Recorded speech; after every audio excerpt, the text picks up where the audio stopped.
요즘 강제적으로 눈물과 콧물을 좀 많이 흘립니다. 알러지 때문인지 조금만 책을 보거나 앉아 있으면 느닷없이 갑자기 눈이 따갑기도 하고 눈물이 나기도 하고, 지금도 조금 그렇습니다만, 또 어떤 데는 앉아 있으면 느닷없이 콧물이 주르륵 흐르기도 하고, 그래서 이게 참 알러지가 참 무섭긴 하다, 이런 생각이 듭니다. 그래서 눈물 흘리고 콧물 흘리면서 좀 기도를 하면 될 건데, 그걸 하도 닦기만 하다 보니까 코밑이 헐기도 하고 좀 눈도 따갑기도 하고 그렇습니다. 그래서 왜 눈물 흘리게 하실까, 콧물 흘리게 하실까 한번 이렇게 생각해 보면서 좀 정말 간절하게 그렇게 눈물 흘리고 콧물 흘리고 그러면서 좀 기도의 삶을 회복해야 되기를 하나님이 원하시는가, 그런 생각을 한번 해보면서 좀 더 믿음의 삶이, 개인의 경건의 삶에 좀 더 열심히 해야 되겠다, 그런 생각을 해보게 되어졌습니다. 금요일날 주보를 정리하면서 제가 마무리를 잘 해야 되는데 간혹 뭐 잘 하겠지 이렇게 하고 체크를 하지 않고 제가 중요하게 생각하는 것만 체크하다 보니까 오타가 있기도 합니다. 주보를 가지고 와서 목사님, 우리 조 목사님이 본문이 4장 18절부터 맞죠? 이러는 거예요. 18절부터 맞지? 이랬더만 왜? 그러니까 동그라미가 17절부터 되어 있어서 이게 패러그래프 하는 걸 이렇게 17절부터 되어 있는 것 같아서 18절부터 맞다, 그렇게 하면서 하나 물어보십시다. 뭡니까? 하나님이 능력을 베푸셨습니다. 이게 좋으나 저돌적인 믿음이 좋으나? 이렇게 물었다. 목사님이 하신 하나님이 능력을 베푸시다는 게 좋겠습니다. 그래서 생각 없이 영혼 없이 대답하지 말고 본문의 내용이 이런 건데 어떻노? 이랬더만 교인 입장에서, 목사 입장에서 보면 성도들에게 좀 저돌적인 믿음을 가져라, 이렇게 설교하기 위해서는 저돌적인 믿음이 좋고, 믿음의 사람들에게 하나님이 능력을 베푸신다라고 하는 그런 면에서 보면 하나님의 능력을 베푸셨다, 그게 좋은 것 같아. 어느 게 좋겠네?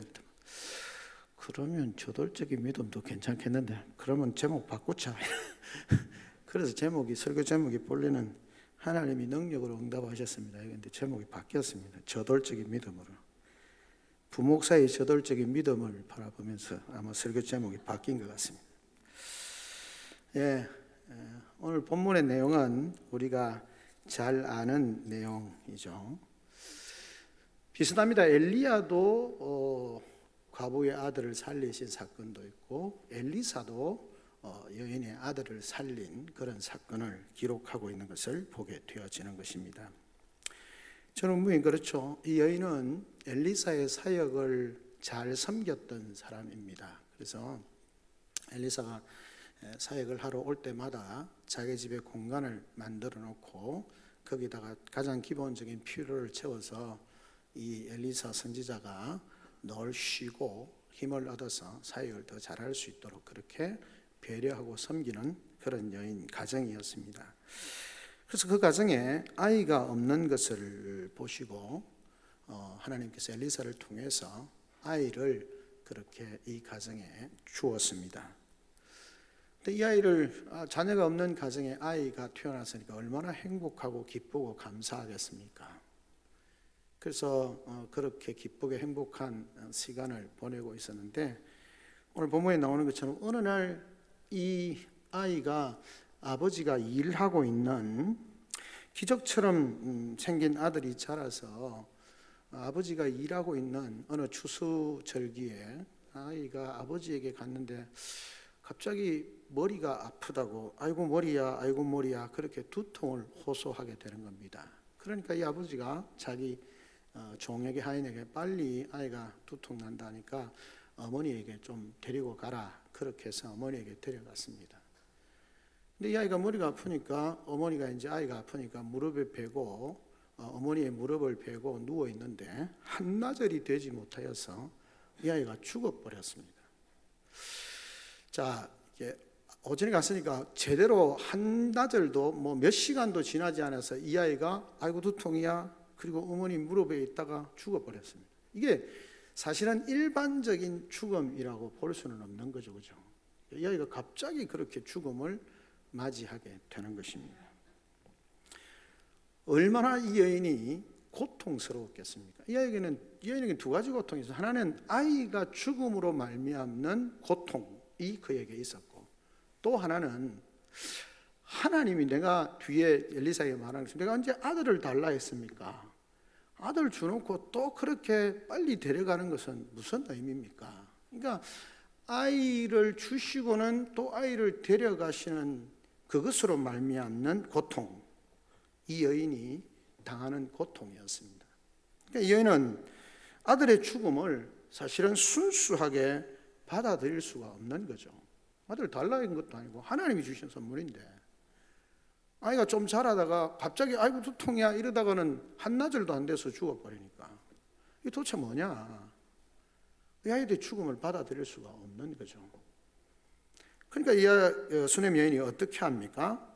그 아이를 엘리사가 머무는 방에, 거기다가 엘리사의 침실에 그냥 눕혀놓고는 문을 닫고는, 아무도 못 들어오게 하고는 문을 닫고는 어떻게 합니까? 자기 남편에게 종 한 사람과 나귀 하나를 좀 보내달라고 이야기를 합니다. 그리고는 내가 하나님의 사람 선지자에게 좀 가야 되겠다, 그렇게 말하는 거죠. 왜 가는지에 대해서 설명을 합니다. 그러니까 남편이 이렇게 말하는데, 야, 절기도 아니고 초하루도 아니고 안식일도 아니고 그런데 특별한 어떤 만나야 되는 날이 아닌데 왜 가냐? 그렇게 물었을 때 그냥 평안입니다. 그렇게 일반적인 평안입니다. 그렇게 말하고는 그 종을 데리고 갑니다. 그러면서 하는 말이 뭡니까? 종에게 나를 배려해서, 내가 여인이니까 좀 배려해서 막 달려가면 힘들 것 같으니까 천천히 가고, 내가 말하기 전에는 그런 배려 없이 무조건 힘써 최선을 다해서 선지자에게로 가라, 갈멜산으로 가자, 그렇게 이야기를 합니다. 막 달려가는데 멀리서 엘리사가 보니까 누가 정말 나귀를 타고 열심히 최선을 다해서 달려오는 겁니다. 그리고는 자세히 보니까 아마 수넴 여인인 것 같다, 어떻게 하는지 그런 느낌을 받은 거죠. 그래서 게하시에게 가서 안부를 물어봐라, 평안하냐 이렇게 물어봐라, 그렇게 이야기를 합니다. 그래서 게하시가 가서 당신이 평안하냐 라고 그렇게 묻습니다. 남편도 평안하냐, 아이도 평안하냐, 그렇게 하니까 이 여인이 게하시는 눈에도 없는 거예요. 아, 예, 평안합니다, 괜찮습니다, 아무 문제 없습니다, 이러고는 그냥 직진해 가버리는 거예요. 그리고 엘리사를 향해서 막 달려갑니다.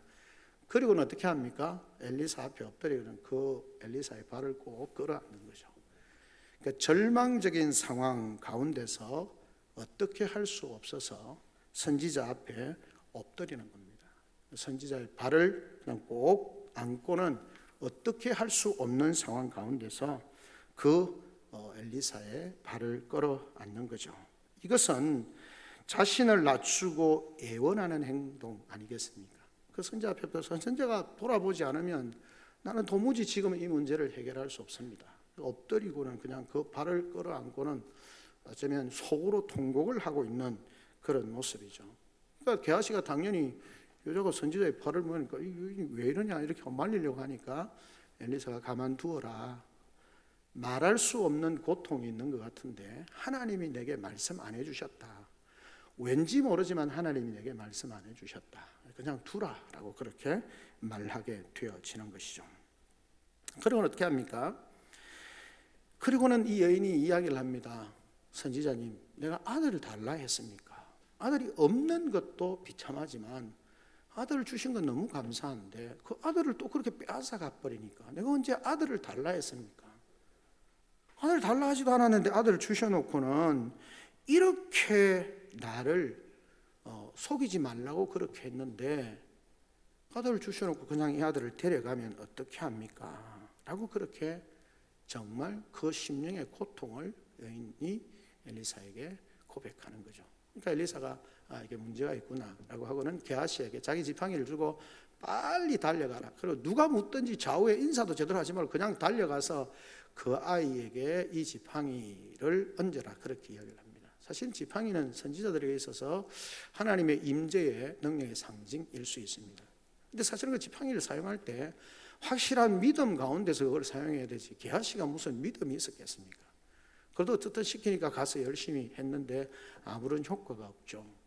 근데 이 여인이 그렇게 말합니다. 아닙니다. 선지자를 절대 떠나지 않겠습니다. 그럼 게하시가 가면 기대를 가지고 이 여인이 따라가야 되는데 나는 절대 못 따라갑니다. 선지자가 가지 않는 이상 나는 절대 못 갑니다. 이러고는 선지자 엘리사 선지자님 직접 가시든지 아니면 나는 막 여기서 죽겠습니다. 그렇게 선지자를 붙들고 늘어지는 거죠. 그러니까 엘리사 선지자가 어떻게 합니까? 어쩔 수 없이 이 엘리사 선지자가 그렇게 여인을 따라서 그 집으로 가게 되어집니다. 가서 보니까 어떻습니까? 아이에게 전혀 반응이 없다라고 그렇게 말을 하게 되어집니다. 엘리사가 집에 들어가 보니까 아이는 죽었는데 자기 침상에 눕혀져 있고, 들어가서는 아무런 반응이 없으니까 다 내어보내고 엘리사가 어떻게 합니까? 그 아이의 시신 위에 자기의 몸을 덮습니다. 입은 입으로 눈은 눈으로 그렇게 하면서 그 아이의 몸을 덮치는 거죠. 그리고는 시간을 보냅니다. 그런데 놀랍게도 그 아이의 손이 점점 살이 점점 따뜻해졌다. 그렇게 34절에 이야기를 하고 있습니다. 엘리사가 다시 내려가서 집안을 한 바퀴 이리저리 돌고는 다시 그 아이 위에 올라 엎드리니 아이가 7번째 재치기 하고 눈을 떴다. 7번째. 7번이라는 수를 성경에 자주 나오지 않습니까?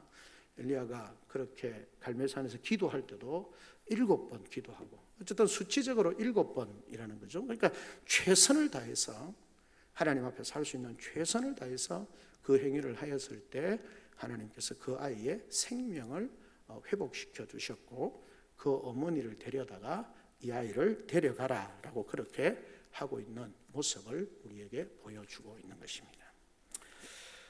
자, 이것을 통해서 우리에게 하나님이 말씀하시고 싶은 게 무엇일까요? 이 한 여인이 아이를 잃었습니다. 얼마나 고통스럽겠습니까? 사실 엘리사를 정성으로 섬긴 여인이었고 하나님께서 주신 선물로 받은 아이입니다. 그런데 갑자기 죽었습니다. 차라리 주시지 않았더라면 주시지 말지 왜 주셔놓고 거두어 가는가? 이유를 알 수 없으니까 망연자실할 수밖에 없는 것입니다. 이때가 사실은 믿음이 요청되어지는 시기입니다.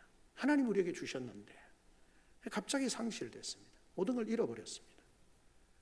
이때 우리는 하나님께서 우리에게, 엘리사는 왜 하나님이 내게 말씀 안 하셨는지 모르지만 이 여인에게 엄청난 고통이 있는가 보다 라고 말하는 시기, 그 시기에 이 여인은 어떻게 반응했습니까? 믿음으로 하나님 앞에 반응했는데 이 여인의 믿음은 어떤 믿음입니까? 첫째 우리가 생각해 볼 수 있는 것은 하나님을 향한 믿음이었습니다. 이 아이가 머리가 두통이야 이렇게 하고는 자기의 무릎에서 죽었습니다. 그런데 이 여인은 어떻게 합니까? 큰일 난 것 아닙니까? 그런데 어떻게 합니까? 남편과 의논하지 않습니다. 남편에게 어떤 기별도 하지 않습니다. 왜요? 사실은 남편이 안다고 해서 지금 할 수 있는 일이 아무도 없기 때문입니다. 여러분, 남편을 무시해라 그런 말이 아닙니다. 지금 이 여인의 입장에서 지금 당장 이 정말 최대한 위기, 큰 고통 앞에서 어떻게 해야 될까라고 생각할 때 남편에게, 사람에게, 그들에게 한다고 해서 무슨 해결 방법이 없는 겁니다. 그래서 어떻게 합니까? 이 여인은 곧장 선지자에게로 달려갑니다. 남편에게 말 한 마리와 그 나귀와 종 하나를 보내달라고 하고는 그 종에게 말하지 않습니까? 앞뒤 살피지 말고 나를 배려해서 주춤주춤 하지 말고 오직 선지자를 향해서 달려라. 힘을 다해서 최선을 다해서 달려라 라고 그렇게 말하는 것입니다. 사실 선지자에게 달려가는 것이지만 궁극적으로는 하나님을 향해서 달려가는 것입니다. 이 여인의 이런 저돌적인 믿음은 하나님을 향한 믿음이었습니다. 진정한 믿음은 사람이 아니라 오직 하나님을 향하여 마음을 쏟는 것이 진정한 믿음입니다. 여인을 생각해 보십시오. 그래도 여인이 가장인 남편인데 뭘 오인을 하든지 상의하든지 방법을 찾아야 될, 여러분, 그 상황 가운데서 남편이든 사람이든 어떤 영향이 있는 사람이든 훌륭한 의사든 아무 소용이 없다는 걸 알고 이 여인이 어떻게 합니까? 하나님에게로 달려가는 겁니다. 우리 인생 가운데 어려움을 당하고 우리가 감당할 수 없는 시련과 시험을 당할 때 우리의 눈은, 우리의 마음은 하나님을 향해야 합니다. 이 여인이 다른 어떤 방법 취하지 아니하고 오직 하나, 바로 그 아이의 죽음 앞에서 그냥 엘리사의 침상에다 눕혀놓고 문을 닫고는 그냥 엘리사를 향해서 달려가는 겁니다. 왜요? 엘리사가 하나님의 사람이었고 하나님께서 그를 통해서 그 가정에 자식을 주셨고 그든 모든 문제를 하나님이 허락하셨다는 것을 알기에 이 문제를 해결하실 수 있는 분도 하나님 한 분밖에 없다는 사실을 알았기 때문에 오직 하나님께로 달려갑니다. 좌우고 우면하지 말고 선지자에게로 무조건 달려가자. 그냥 그 선지자에게 달려가는 것이 아니라 하나님의 사람인 선지자에게 달려가는 것은 하나님을 향해서 가는 겁니다. 사랑하는 성도 여러분, 우리 인생에 어려움이 있을 때 자꾸 우리가 머리 쓰고 우리 인생으로 자꾸 머리를 해결하려고 하니까 더 문제가 복잡해지는 거예요. 개인이든 가정이든 어떤 상황이든 마찬가지입니다. 하나님께로 달려가야 되죠. 왜죠? 우리의 삶의 주관자가 하나님이시니까요. 우리의 생사화복의 주관자가 하나님이시니까요. 오직 하나님을 향한 믿음을 가지고 이 여인은 하나님께로 달려가는 삶의 모습을 나타내 보이는 것입니다. 둘째는 무엇입니까? 포기하지 않는 믿음입니다. 엘리사가 사환 게하시를 보내지만 어떻게 합니까? 게하시에게 빨리 지팡이를 들고 가서 어떻게 조치를 취하라고 그렇게 말합니다. 근데 여인은 이렇게 말합니다. 아니, 게하시 정도로 안 됩니다. 선지자 당신이 직접 가야 됩니다. 게하시를 통해서 무슨 일이 날지 모르지만 저는 게하시에게 관심이 없습니다. 당신이 가셔야 됩니다. 그래서 뭐라면 게하시를 보내고 나니까 이 여인이 뭐라고 말합니까? 이렇게 말하고 있는 것을 보게 되어집니다. 30절은 아이 어머니가 이르되 여호와께서 살아계심과 당신의 영혼이 살아계심을 두고 맹세하노니 내가 당신을 떠나지 아니하리이다. 엘리사가 이에 일어나 여인을 따라갔다. 뭐로 말합니까? 당신을 떠나지 않겠다. 이 말은 뭡니까? 당신이 함께 가시지 않으면, 하나님의 사람인 당신이 함께 가서 이 문제를 파악하고 이 문제 가운데 하나님의 역사하심이, 하나님의 은혜 베푸시기를 그렇게 하시지 않는다면 나는 절대 당신을 떠나지 않겠습니다. 게하시 안 됩니다. 당신이 가야 됩니다. 하나님의 역사가 일어나기까지 절대 선지자를 떠나지 않겠다고 단언합니다. 포기하지 않는 거죠. 엘리사를 보내가지고 그냥 뭐 잘 안 되는데 뭐 지팡이로 했는데 잘 안 되는데 하나님이 뭐 그냥 거두가시는가 봅니다. 이런 어떤 것을 바라지 않고 그냥 당신이 직접 가서 하나님께서 당신을 통해서 일하시도록 당신이 가서 뭘 해달라. 절대 포기하지 아니하고 끝까지 포기하지 아니하고 이 엘리사에게 매어 달리는 것입니다. 선지자가 직접 아들을 찾아가서 하나님의 능력으로 아이를 살려달라고, 이 아이를 향한 그 하나님의 뜻을 알게 해달라고 그렇게 간청하는 거죠. 그러니까 어떻게 합니까? 엘리사가 이 여인의 말을 듣고 어떻게 합니까? 그의 말하여 다 일어나서 여인을 따라갔다는 겁니다. 여인이 끝까지 포기하지 아니하고 계속 엘리사에게 나오면서 마치 신약에 나오는 것처럼 간청하는 기도처럼 계속 이 엘리사에게 당신이 가야 됩니다. 하나님의 살아계심과 당신의 혼을 두고 맹세하는데 내가 당신을 절대 떠나지 않겠습니다. 당신이 가셔서 해주셔야 됩니다. 그렇게 간절하게 하나님 앞에 또는 이 선지자 앞에 간청하는 것이 포기하지 않습니다. 어떤 상황이 되어져도 포기하지 아니하고 끝까지 엘리사를 붙들고 당신이 가서 이 문제를 해결해 주셔야 됩니다 라고 그렇게 매어 달리는 거죠. 그러니까 엘리사가 어쩔 수 없이 이 여인을 따라가는 것입니다. 그리고 어떻게 합니까? 이 여인을 따라가서 하나님의 능력으로 마침내 이 아이를 살려내는 것 아닙니까? 포기하지 않는 믿음이 이 아이를 살렸습니다. 우리는 한두 번 뭘 노력하다가 적당한 수준에서 노력하고 포기합니다. 가족을 구원하는 일이든 교회를 섬기는 일이든 내가 뭔가 이게 바르게 가야 하는 방향인데 한두 번 노력하다가 포기하고 그냥 그렇게 가버린다는 거죠. 근데 여인은 그렇지 않습니다. 선지자가 게하시를 보내고 자신의 능력의 지팡이를 보내고 다 하지만 얘는 안 됩니다. 당신이 가야 됩니다. 끝까지 이 엘리사 선지자를 붙들고 포기하지 않고 당신이 가셔서 하나님의 능력을 나타내 보여주셔야 됩니다.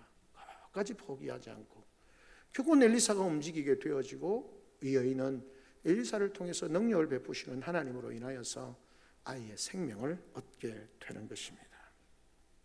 이 여인의 믿음은 저돌적인 믿음이었습니다. 여인의 믿음으로 아이는 살아납니다. 하나님의 능력이 선지자를 통해서 나타나는 것입니다. 그렇습니다. 이 엘리사 선지자가 말하는 것처럼 하나님이 왜 이 문제에 대해서 내게 말씀하지 않으셨는지 잘 모르겠다. 그런데 이 여인에게 분명하게 고통스러운 일이 있다라고 그렇게 말하는 것이죠. 그리고는 하나님이 선지자를 통해서 하나님께서 능력을 베푸시고 이 죽은 아이를 살려내십니다. 자, 하나님 입장에서 보면 하나님 당신의 능력을 나타내셨습니다. 무엇을 위해서 하나님의 이 아이를 죽게 하셨고 하나님께서 어떻게 이 아이에게 은혜를 베푸셔서 능력을 나타내셨는지 우리에게 보여줍니다. 근데 우리 성도의 입장에서 보면 이 여인은 저돌적인 믿음이었습니다. 이 여인의 믿음은 불굴의 믿음이었습니다. 이 포기하지 않고 저돌적이고 불굴의 믿음이 마침내 하나님의 능력을 이끌어내는 것입니다. 물론 하나님이 능력을 베푸시는 건 단순히 이 여인 때문에 아닐 수 있습니다. 그런데 표면적으로 성경이 우리에게 말하는 것은 이 여인의 포기하지 않는 믿음, 저돌적인 믿음, 하나님께 내어 맡기는 그런 믿음, 그것을 통해서 하나님은 선지자를 통해서 이 여인의 아이를 살려주시는 겁니다. 하나님은 당신의 능력을 나타내신 거고, 그런 반면에 이 여인은 자기에게 당면한 정말 감당할 수 없는 그 슬픔과 고통과 아픔 앞에서 하나님을 향하여 믿음하고 포기하지 아니하고 저돌적으로 하나님 앞에 매어 달리면서 하나님을 붙들고 하나님 앞에 구하는 것이죠. 이 믿음을 보시고 하나님이 능력을 베푸신 겁니다.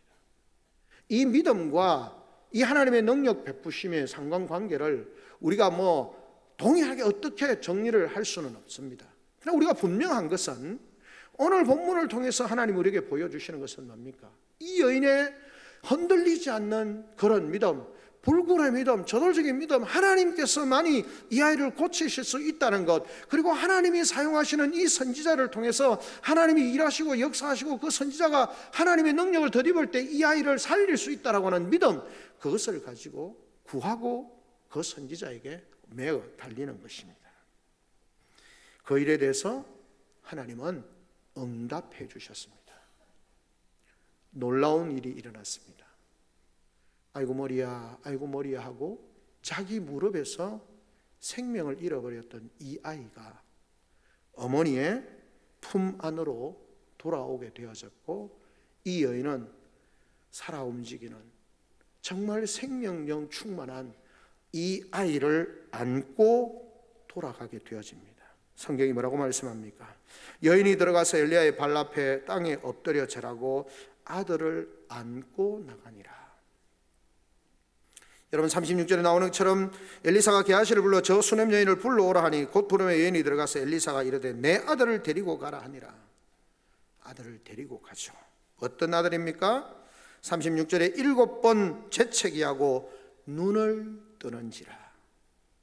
이 아이의 몸이 따뜻해지고 7번의 반복을 통해서 마치 생명 호흡이 있는 것처럼 재치기를 하고 이 아이가 생명이 돌아오고, 그리고는 호흡을 하고, 그가 살아난 것을 보고 엘리사가 게하시에게 수냄 여인을 들어오라 하게 하고 그 살아있는 아이를 그 품에 안겨주고 이 여인은 그 아이를 안고 돌아가는 겁니다.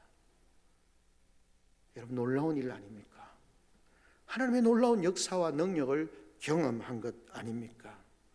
이 여인의 흔들리지 않는 저돌적인 믿음이 이 여인으로 하여금 흔들리지 않는 하나님을 향한 절대적인 믿음과 포기하지 않는 믿음과 자고 우면하지 아니하고 오직 이 문제가 하나님의 손에 있음을 알고 선지자를 통해서 일하시고 역사하실 하나님을 바라보면서 그 선지자에게 매어 달리고 그 선지자는 하나님의 말씀에 인도하심을 따라서 하나님의 역사가 나타나기를 순종하며 나아갈 때 그곳에 생명의 역사가 일어나게 되는 것입니다. 저돌적인 믿음. 때론 우리의 신앙에 이런 모습이 필요한 것 아닙니까?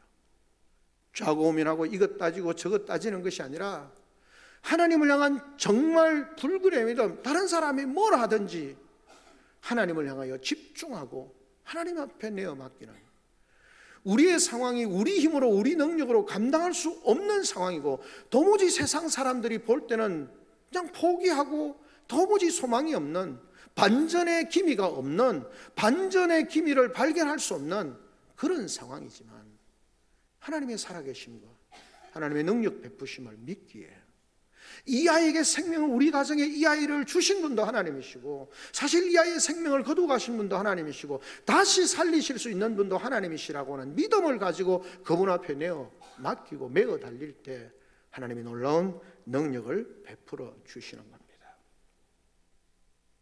주님이 누가복음 18장 8절에 뭐라고 말씀하셨습니까? 인자가 올 때에 세상에 믿음을 보겠느냐라고 그렇게 말씀하셨습니다. 주님이 이 땅을 살아가는 성도들에게 기대하는 믿음은 미지근한 믿음, 적당하게 따라가는 믿음, 한쪽 발은 세상에 두고 한쪽은 교회에 두고 필요하면 교회에 디딛고 있는 발을 떼기도 하고 필요하면 세상에 있는 발을 떼기도 하고 이쪽 저쪽 기웃기웃하는 믿음을 하나님이 원하시는 것이 아니라는 것입니다. 이 여인과 같은 때로는 저돌적인 믿음, 꼭 살릴 것이라는 그런 믿음, 그러나 사실 그 살릴 것이라고는 믿음보다 더한 것은 삶과 죽음의 의미를 부여하는 분이 하나님이시라고 하는 믿음, 꼭 살려달라고 하는 그런 믿음뿐만 아니라 오히려 우리의 생애의 삶과 죽음을 결정하시는 분이, 우리의 생사화복의, 우리의 흥망성쇠의 주인이 하나님이시라고 하는 믿음, 그 믿음을 가지고 내가 처해 있는 상황 가운데, 우리 가정이 처해 있는 상황 가운데, 우리 교회가 처해 있는 상황 가운데서 하나님 앞에 저돌적으로 불굴의 믿음을 가지고 매어 달리는 믿음, 그 믿음이 있을 때 죽은 자도 일으키시는 하나님을 경험할 수가 있는 것입니다. 우리는 신앙생활을 적당한 수준에서 하지 않습니까? 적당하게 예배하고 적당하게 헌신하고 적당하게 드리고 적당하게 누리고, 성경을 보면서 자주 베드로가 제자들이 멀찍이 따라가는 모습을 성경에 자주 보입니다. 멀찍이, 하나님과 우리 사이에 멀찍이 가면 그 간격을 언제든지 사단 마귀가 치고 들어옵니다. 우리가 주님을 따라갈 때는 주님을 붙쫓아 따라가야 합니다. 주님을 딱 붙어서 따라가야 합니다. 전적으로 신뢰하면서 그분과 함께 동행해야 합니다. 그럴 때에 하나님의 은혜를 경험하고 하나님의 능력을 경험하는 것이죠. 적당한 거리를 두고 머리가 복잡하죠. 주님 앞에 가시는데 오른쪽으로 가면 고난의 시간, 왼쪽으로 가면 성경에서 좀 멀어지지만 좀 평안한 것 같고, 멀찍이 두면서 온갖 생각과 고민 가운데서 결정적인 순간에 잘못된 선택을 할 때가 얼마나 많습니까? 주님을 붙쫓아가면 주님이 오른쪽으로 가면 오른쪽으로 가고, 주님이 왼쪽으로 가면 주님이 왼쪽으로 가는 거예요. 붙쫓아가면 그렇게 가는 거예요. 거리를 두고 가면 내가 온갖 생각을 하는 거예요. 이게 따라가는 게 유리한지 불리한지 오만 생각을 하다가 잘못 선택할 때가 많아요. 여인을 보십시오. 문제가 딱 생기니까 딴 거 안 봅니다. 오직 선지자를 향해서 달려갑니다. 인사하든지 뭘 하든지 다 신경 쓰지 않고 가장 크게 합니다. 선지자가 게하시 보낸다. 안 됩니다. 당신이 가야 됩니다. 발목을 붙잡고 늘어지는 거죠. 그리고는 엘리사가 움직이고 엘리사가 가니까 하나님 앞에 엘리사가 기도했지 않겠습니까? 그러고는 그 엎드리고는 그 아이의 떠난 생명을 다시 하나님의 역사 가운데 회복하는 것이죠. 이것이 성도들이 가져야 하는, 이 어려운 시대 절망의 상황 속에서 성도들이 가져야 하는 믿음임을 우리에게 보여주고 있습니다. 사랑하는 성도 여러분, 아무리 과학이 발달하고 문명이 발달하고 부귀영화가 주어지는 인생이라 할지라도 하나님이 우리 인생의 삶과 죽음의 주관자이심을 기억해야 합니다. 인간의 생사화복의 주관자이심을 기억해야 합니다. 죽은 자도 살리시는 하나님이시지만 때로는 살아있는 듯해 보이는 자도 죽이실 수 있는 분이 하나님이십니다. 하나님 없이 살아가는 인생이 부귀영화를 누리는 것처럼 보이고 그것이 화려하고 영광스러운 삶인 것처럼 보이지만 한순간에 그 삶을 멸망으로 무너뜨릴 수 있는 분이 하나님이십니다. 그걸 우리가 믿는다면, 우리가 고백한다면 우리의 삶은 주님을 향하여서 온전한 믿음, 마치 내가 무엇을 할 수 있는 것처럼 착각하고 교만한 삶이 아니라 전적으로 하나님 앞에 매어 달리는 믿음의 삶을 살아야 합니다. 여인의 저돌적으로 보이는 믿음에 하나님이 능력으로 응답하셨습니다. 저돌적인 믿음으로 나아가는, 하나님을 전적으로 신뢰하면서 사람들이 보기에 무모해 보이는 듯한 저돌적인 믿음으로 나아가는 그 믿음에 하나님이 능력으로 역사하셨습니다. 그 죽은 아이를 살리는 능력으로, 그 죽은 아이를 그 어미 품에 살아있는 생명으로 안고 나아갈 수 있도록 능력으로 역사하셨습니다. 우리의 믿음의 삶 가운데, 믿음의 여정 가운데 이런 하나님의 능력을 저돌적으로 신뢰하고 온전히 순종하며 나아감으로 이런 믿음을 가지고 나아가는 우리에게 하나님이 능력으로 응답하시는 그런 복된 삶으로 세워지는 우리 귀한 성도들과 성도들의 가정과 주의 몸된 교회 되어지기를 주님의 이름으로 축원합니다. 아멘. 우리 시간 다 같이 한 목소리 한번 하나님 앞에 기도하며 나아가겠습니다. 하나님,